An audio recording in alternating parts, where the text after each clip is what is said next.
नमस्कार मित्रों, मैं हूं विनीता तिवारी।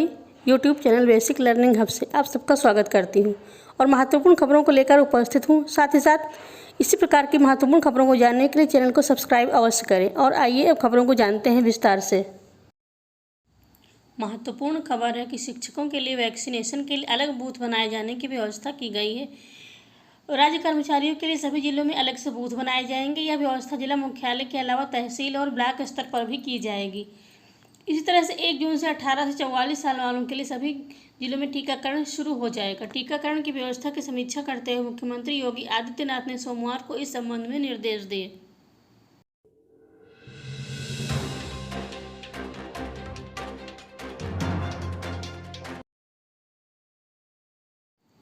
महत्वपूर्ण खबर है, कार्यालय जिला विशिष्ट शिक्षा अधिकारी प्रयागराज। देखिएगा, खंड शिक्षा अधिकारी ने अपने पद और दायित्वों के दुरुपयोग के मामले में निलंबित हुए हैं। और ये देखिए कहाँ से खबर है, तो ये खबर देखिए पत्रांक संख्या लिखी हुई है और दिनांक है 20 मई और 17 मई द्वारा दिए गए निर्देश के क्रम में श्री सत्यप्रकाश कुशवाहा, खंड शिक्षा अधिकारी, कप्तानगंज, जनपद कुशीनगर से खबर है।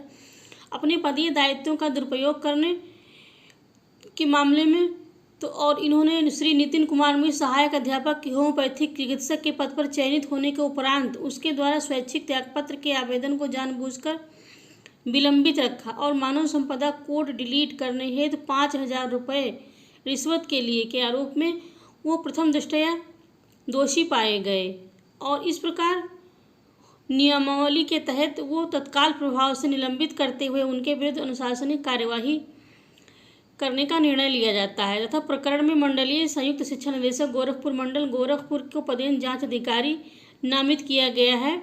निलंबन अवधि में श्री सत्यप्रकाश कुशवाहा मंडलीय सहायक शिक्षा निदेशक गोरखपुर कार्यालय से संबद्ध रहेंगे। निलंबन अवधि में श्री सत्यप्रकाश कुशवाहा को वित्तीय हस्त पुस्तिका खंड 2 भाग 2 के 4 के प्राविधानों के अनुसार जीवन निर्वाह भत्तों की धनराशि अर्ध वेतन पर देय अवकाश की राशि के बराबर देय होगी और उन्हें जीवन निर्वाह भत्ते की धनराशि पर महंगाई भत्ता आदि ऐसे अवकाश वेतन पर देय है जो भी अनुमन्य होगा, किंतु उनको जीवन निर्वाह भत्तों के साथ कोई महंगाई भत्ता देय नहीं होगा। जिन्हें निलंबन से पूर्व प्राप्त वेतन के साथ महंगाई भत्ता अथवा समायोजन नहीं, जो उपांतिक समायोजन प्राप्त नहीं था, निलंबन के दिनांक को प्राप्त वेतन के आधार पर अन्य प्रतिकर भत्ते भी निलंबन की अवधि पर इस शर्त पर देय होंगे कि जब इसका समाधान हो जाएगा कि उनके द्वारा उस मद में वे वास्तव में किया जा रहा है, इसके लिए उक्त प्रतिकर भत्ते अनुमन्य है। और उक्त प्रस्तर 3 में उल्लिखित मदों का भुगतान तभी किया जाएगा जब श्री सत्यप्रकाश कुशवाहा इस बात का प्रमाण पत्र प्रस्तुत कर देंगे कि वो किसी अन्य सेवायोजन, व्यापार, वृत्ति अथवा व्यवसाय में नहीं लगे हैं। श्री सत्यप्रकाश कुशवाहा के विरुद्ध आरोप पत्र पृथक से निर्गत किया जाएगा। सरिता तिवारी, अपर शिक्षा निदेशक बेसिक, उत्तर प्रदेश। और ये देखिए, ये आदेश की सूचनार्थ आवश्यक कार्यवाही हेतु प्रेषित हैं। ये सब यहाँ पर लिखा हुआ है। विशेष सचिव उत्तर प्रदेश शासन, बेसिक शिक्षा, वैयक्तिक सहायक महानिदेशक स्कूल शिक्षा, वैयक्तिक सहायक शिक्षा निदेशक बेसिक, मंडलीय सहायक शिक्षा निदेशक गोरखपुर मंडल, मंडलीय सहायक शिक्षा निदेशक गोरखपुर मंडल, जिला बेसिक शिक्षा अधिकारी कुशीनगर को उक्त आदेश की 2 प्रतियों सहित इस निर्देश के साथ प्रेषित करें कि आदेश की एक प्रति संबंधित को प्राप्त कराकर एक प्राप्ति रसीद तत्काल उपलब्ध कराएं। श्री सत्यप्रकाश कुशवाहा, खंड शिक्षा अधिकारी, कप्तानगंज, जनपद कुशीनगर को इस आशय से प्रेषित कर आदेश निर्गत होने की तिथि से अपने को निलंबित समझें। शिक्षा मंत्री सतीश चंद्र द्विवेदी के भाई का असिस्टेंट प्रोफेसर के पद पर नियुक्ति का मामला अभी शांत नहीं हुआ है और इस मुद्दे पर मंत्री सतीश द्विवेदी चारों तरफ से घिर चुके हैं। और ऐसा सामने आता दिख रहा है कि मंत्री के भाई की नियुक्ति में नियमों को ताक पर रखकर यानी गलत तरीके से किया गया। सामान्य गरीब कोटे का EWS प्रमाण पत्र दस्तावेजों को छिपाकर बनाया गया था और इसके अलावा प्रशासन के बयानों में भी विरोधाभास नजर आ रहा है। मामले में लेखपाल का कहना है कि उसने प्रमाण पत्र जारी नहीं किया, प्रमाण पत्र पर उसके हस्ताक्षर नहीं हैं और इस प्रकार ये मामला विवादास्पद ही चल रहा है।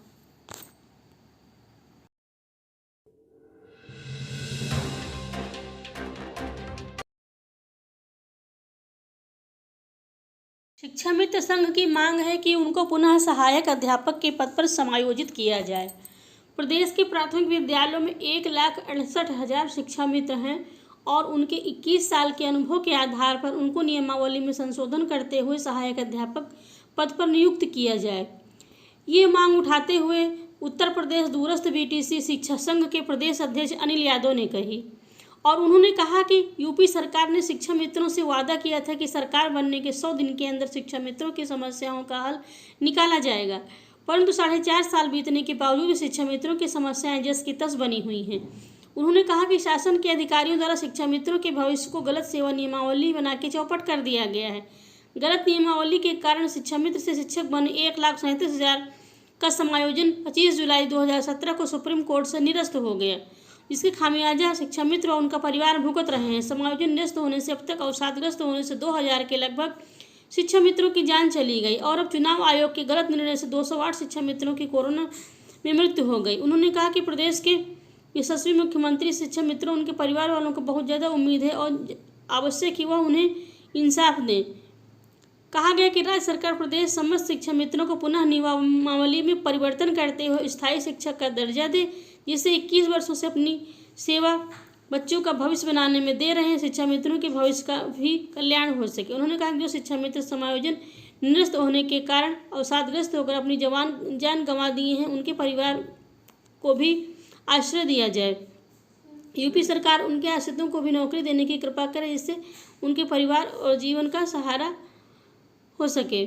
उन्होंने कहा कि 69,000 शिक्षक भर्ती में चयनित अभ्यर्थियों का जिनका हाई स्कूल व इंटरमीडिएट के प्रमाण पत्र में 2003 से पहले के हैं, उनका विवरण ऑनलाइन उपलब्ध नहीं, जबकि शासन ने समस्त को स्नातक और बीएड के सत्यापन कोरोना के कारण नहीं होने पर 100 रुपये के शपथ देकर भुगतान करने का आदेश दिया। इससे केवल 2003 के बाद वाले नवनियुक्त शिक्षकों का जिनका हाई स्कूल व इंटर एग्जाम सत्यापन विभाग ऑनलाइन कर दिया गया। स्नातक और बीएड के सत्यापन के लिए शपथ पत्र लेकर वेतन भुगतान की प्रक्रिया को शुरू कर दिया है।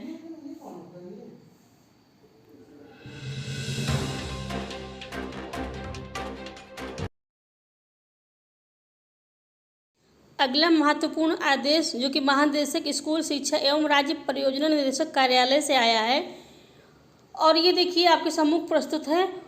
प्रेषक महानिदेशक स्कूल शिक्षा उत्तर प्रदेश लखनऊ, सेवा में जिला बेसिक शिक्षा अधिकारी समस्त जनपद उत्तर प्रदेश। पत्रांक संख्या लिखी हुई है और ये 25 मई 2021 को यह आदेश पारित हुआ है। इसका विषय है प्रेरणा पोर्टल पर छात्र छात्राओं के माता पिता अभिभावकों के अद्यतन एवं प्रामाणिक बैंक खाते का विवरण उपलब्ध कराए जाने के संबंध में। महोदय, आप अवगत हैं कि कोविड संक्रमण के फलस्वरूप लंबी अवधि तक विद्यालय बंद रहने के कारण मध्याह्न भोजन योजना अंतर्गत कन्वर्जन कास्ट की धनराशि छात्र छात्राओं के माता पिता अभिभावकों के बैंक खातों में प्रेषित की गई है। इसके लिए आप द्वारा विद्यालयों के प्रधानाध्यापकों के माध्यम से छात्र छात्राओं के माता पिता अभिभावकों के बैंक खातों का विवरण प्रेरणा पोर्टल पर अपलोड कराया गया है। उक्त के क्रम में कक्षा 1 से 8 तक अध्ययनरत समस्त छात्र छात्राओं के माता पिता अभिभावकों के अद्यतन एवं प्रामाणिक बैंक खातों का विवरण PFMS पोर्टल के माध्यम से सत्यापित किया जाना आवश्यक है। इसके लिए निम्नवत प्रक्रिया निर्धारित की जाती है। वर्तमान में प्रेरणा पोर्टल पर उपलब्ध प्रदेश के समस्त छात्र छात्राओं के माता पिता अभिभावकों के बैंक खातों से संबंधित डेटा को राज्य परियोजना कार्यालय के PFMS सेल द्वारा जनपदवार एवं विकासखंडवार डाउनलोड कर संबंधित जनपदों के AAO के लॉगिन कर PFMS पोर्टल पर अपलोड किया जाएगा और इस प्रक्रिया में इनवैलिड होने वाले डेटा को संबंधित जनपदों के प्रेरणा पोर्टल के माध्यम से वापस प्रेषित किया जाएगा। जनपद स्तर पर जिला बेसिक शिक्षा अधिकारी द्वारा इस डेटा को संबंधित खंड शिक्षा अधिकारियों को एवं खंड शिक्षा अधिकारियों द्वारा ये डेटा संबंधित विद्यालयों के प्रधानाध्यापकों को प्रेरणा पोर्टल के माध्यम से प्रेषित किया जाएगा। विद्यालय के प्रधानाध्यापकों द्वारा उक्त डेटा पोर्टल पर सही किया जाएगा और विद्यालय में अध्ययनरत समस्त छात्र छात्राओं का विवरण उनके माता पिता अभिभावकों के बैंक खातों के विवरण को उनके पासबुक से मिलान कर एक बार पुनः परीक्षण किया जाएगा ताकि कोई त्रुटि न हो। त्रुटि रहित डेटा डाउनलोड कर प्रधानाध्यापक द्वारा प्रमाणित किया जाएगा और प्रमाणित किए जाने की उद्घोषणा के साथ प्रेरणा पोर्टल पर अपलोड किया जाएगा। खंड शिक्षा अधिकारी प्रेरणा पोर्टल के माध्यम से विद्यालयवार प्रधानाध्यापकों द्वारा प्रमाणित किए गए डेटा को प्राप्त करेंगे और उसे सत्यापित कर प्रेरणा पोर्टल के माध्यम से ही जिला बेसिक शिक्षा अधिकारी को प्रेषित करेंगे। डेटा की शुद्धता सुनिश्चित करने के लिए खंड शिक्षा अधिकारी द्वारा सत्यापित किए जाने के बाद किए जाने के पूर्व रैंडम आधार पर पासबुक की प्रति मंगाकर अथवा किसी अन्य विधि से डेटा का परीक्षण भी किया जाएगा। जिला बेसिक शिक्षा अधिकारी एवं सहायक वित्त एवं लेखा अधिकारी द्वारा प्रेरणा पोर्टल पर प्राप्त सत्यापित डेटा को PFMS टेम्पलेट्स पर डाउनलोड कर PFMS पोर्टल पर अकाउंट वैलिडेशन हेतु अपलोड किया जाएगा। अकाउंट वैलिडेशन के फलस्वरूप प्राप्त इन वैलिड डेटा को जिला बेसिक शिक्षा अधिकारी द्वारा पुनः संबंधित विकास खंडों को प्रेरणा पोर्टल के माध्यम से वापस प्रेषित कर त्रुटियों का परिमार्जन किया जाएगा। परिमार्जित डेटा को पुनः पूर्वोक्त क्रिया के द्वारा PFMS पोर्टल पर अकाउंट वैलिडेशन हेतु अपलोड किया जाएगा। जिन छात्र छात्राओं के माता पिता अभिभावकों के बैंक खातों का सत्यापन नहीं हो पा रहा है, उनका डेटा पोर्टल से डिलीट करने हेतु प्रधानाध्यापक द्वारा संस्तुति की जाती है तो संबंधित खंड शिक्षा अधिकारी के लॉगिन पर डिलीट किया जाएगा। कृपया उपरोक्त प्रक्रिया से संबंधित सभी को अवगत करते हुए कड़ाई से अनुपालन करना सुनिश्चित करने का कष्ट करें। भवदीय विजय किरण आनंद, महानिदेशक स्कूल शिक्षा।